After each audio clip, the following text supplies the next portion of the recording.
This is going to be the first episode of Chalk and Chillies, the interview show, I guess, where we will have teachers eat hot chicken nuggets or chicken wings, whatever we have, and they answer questions. So, this is... Hello, my name is Alex Chituk. I'm the Mercator Post-16 Study Supervisor and U.S. College Writing Support. And thank you so much for having me on here. I'm very honored to be the first teacher to eat very spicy chicken wings, or chicken nuggets, rather. Okay, are you ready? I'm very ready, born ready. Okay, so first question. Okay. How did you approach writing your personal statement? That is a good question. Do I eat I eat the should... thing and then, okay.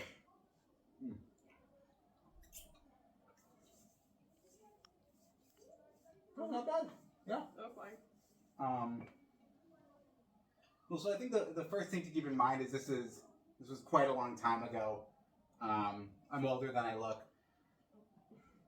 But I think definitely when I was writing, so for some context, I attended Yale University for my undergraduate and then completed my master's degree here in Belgium at the Catholic University of Leuven. I studied philosophy.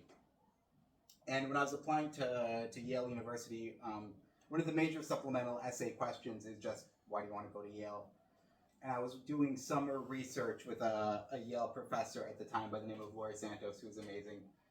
You should look her up. She does a lot of really cool stuff. I was doing like little research with capuchin monkeys. We like taught them how to trade tokens for like grapes or cucumbers or whatever to kind of study their economic decision-making behavior, whatever. So she was giving me a lot of advice when I was applying for this school, and one of the things she told me was, just tell a story that ends with you going to Yale. Like, think of it that way. So like, why is Yale the perfect place for you to be, and like, why are you the perfect person to be doing the stuff you want to be doing there? And that really stuck with me, and I do sort of, when I'm advising students on like writing supplemental essays, that is something I try to keep in mind. Like, tell me a story that ends with you going to this place. Okay, next question. How important were extracurriculars in your application, and how did you showcase them to stand out? Oh, good question. Very important. Ooh, that was really good. Yeah, got like a nice little smoky kick to it. Yeah. Extracurricular activities. So I did a ton of extracurricular activities when I was a kid. Like, to name a few, I was in marching band, jazz band, concert band. I played trumpet, and I did I forget the name of it, but there are yearly competitions where you perform a piece of music and they judge it. And then I went to all county band, like I'd get chosen among a certain number to do it. I did a ton of sports. I was on the cross country team, the swim team, the soccer team. I played tennis. Did a little bit of volunteering. I was on the quiz bowl team. I was on the chem bowl team. And then, like, as I mentioned, I was doing that summer research. So all of those things, the sports, I didn't really emphasize that very much in the applications. That kind of just like goes in there. That's just sort of run-of-the-mill stuff. Oh yeah, I was in a band with my brother. I also wrote about that in my application letter. I wrote about how I sort of wanted to join the music scene at this school. So I think just with regards to like how you showcase the extracurricular activities that you do, it's really kind of just demonstrating what your interests are, what you're passionate about, and sort of just like showing what you bring to the table on a college campus, I guess.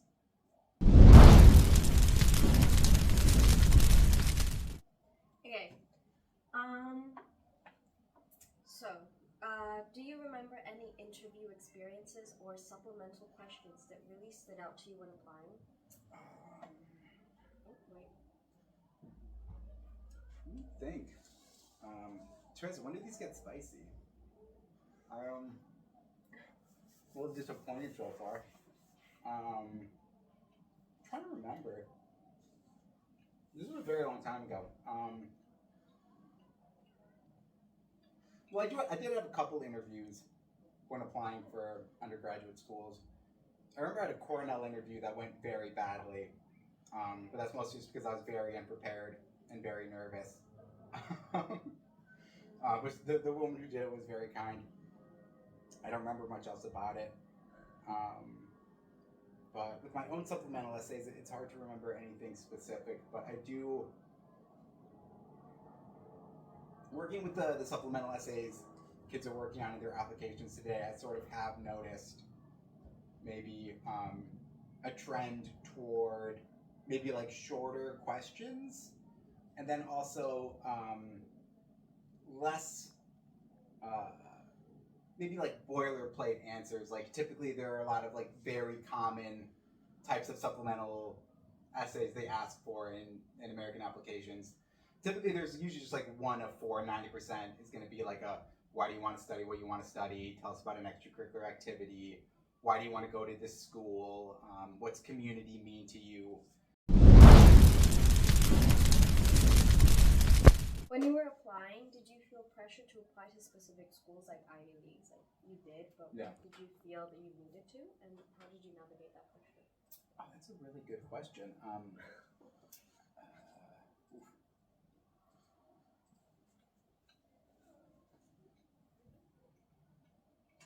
Okay. That was pretty spicy. Yeah. Well, I think that kind of pressure is kind of just sort of. You doing all right? Yeah. Yeah. I think it's just pretty common in the U.S. I feel like I imagine it's very similar to here, where there's a lot of pressure to sort of like get into these prestigious institutions. A lot of that is maybe more. You know, right? Yeah. Maybe like more internal, personally driven than necessarily like external pressure your parents are applying to you.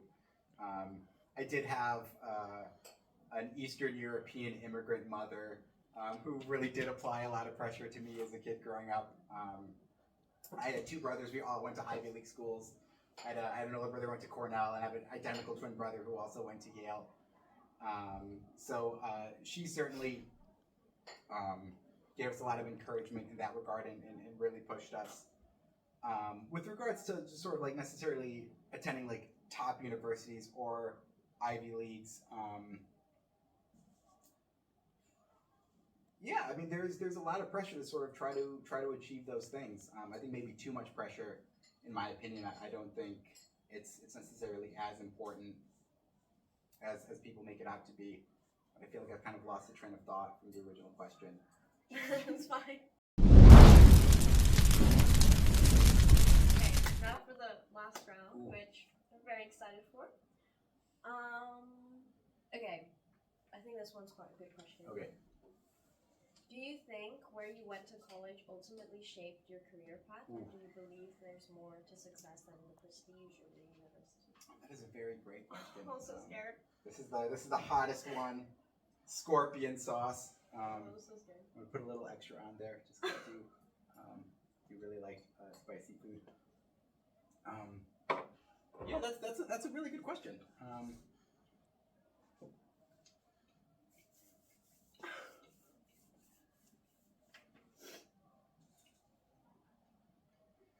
That's hot. That's spicy. Well, yeah. I think. I can't imagine what my life would have been like had I not gone to a school like Yale. Partially because, like, obviously you and I would not be here talking. The fact that, like, I went to a prestigious university really helps. Oh, you doing okay? Yep. Yeah. Really helps in this line of work. But, like, as I mentioned, my parents were immigrants from communist Romania to the United States. We grew up very poor, as you would expect immigrants in that situation to do that. And sort of like having the chance to kind of attend world-class educational institutions was just like literally life-changing, Like I grew up on welfare, so like to go from that to where I am today, I don't think it necessarily would have happened otherwise.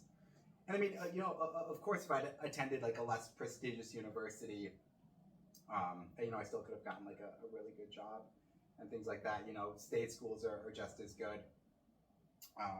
But sort of like having that maybe stamp of approval from a really selective or prestigious university, it opens a lot of doors, and that's partially why I kind of am so passionate about doing what I do. Is just because like I've seen firsthand how much of a difference or how life changing it can be to get an admissions decision like that. So every year when we get a kid into Caltech last year, 1 or 2% admissions rate, or like a kid will get into Stanford or Brown, or got a kid into Dartmouth last year. These kids aren't necessarily coming from the same type of background that I came from, but like I feel like I'm making a difference in whatever small way I've contributed to maybe feeling like I can open doors for people that might not be opened otherwise. It's very nice. Yeah. That So how is- did you feel about the spiciness? It's kicking in. It takes a minute. Like I expected to suffer more. I was really hoping. Okay, speak for yourself. Because some of us here don't have that kind of a tolerance. But I was very excited to try some of these hot sauces with you guys. Yeah. Well, thank you so much for coming. Tereza, thank you. All right. Well, that's chalk and chilies for you. Chalk and Chillies. Yep. All right. Okay. Ooh. I'm Okay. sweating. Yeah. No, after a minute.